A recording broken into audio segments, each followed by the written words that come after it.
Welcome to my channel Kaustubham. శక్తి లేనివాడు అన్ని విషయాలలో ఓర్పు కలిగి ఉండాలి. శక్తి గలవాడు ధర్మ కారణంగా సహనాన్ని చూపాలి. మేలు కీడు ఈ రెండింటిని సమానంగా తలచేవారికి సహనము సర్వదా శ్రేష్టమైనది. న్యాయంగా మాట్లాడనివాడు మొండివాడు. న్యాయంగా మాట్లాడలేనివాడు, మాట్లాడే ధైర్యం లేనివాళ్ళు మూర్ఖులు. రేపు అనేది కేవలం మన మనసులోని భావన మాత్రమే, ఒక కల్పనకు గీసిన రేఖ. కాలం రేపుని నేడుగా, నేడుని గతంగా మారుస్తుంది. జీవితాన్ని మార్చేవాడు నీ ముందు అద్దంలో తప్ప లోకంలో ఎక్కడా కనిపించడు.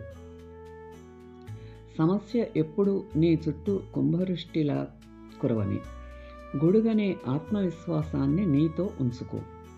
ఎంతటి జడివానైనా నిన్నేమీ చేయజాలదు. ఎవరు ఎంత అందమైన వేషము వేసినా పరిస్థితులు, కాలము వారి వారి నిజస్వరూపాలను, గుణాలను ఎప్పుడో ఒకప్పుడు బట్టబయలు చేయటం తథ్యం. కదిలే కాలాన్ని, పెరిగే వయస్సును ఆపటం మన తరమా?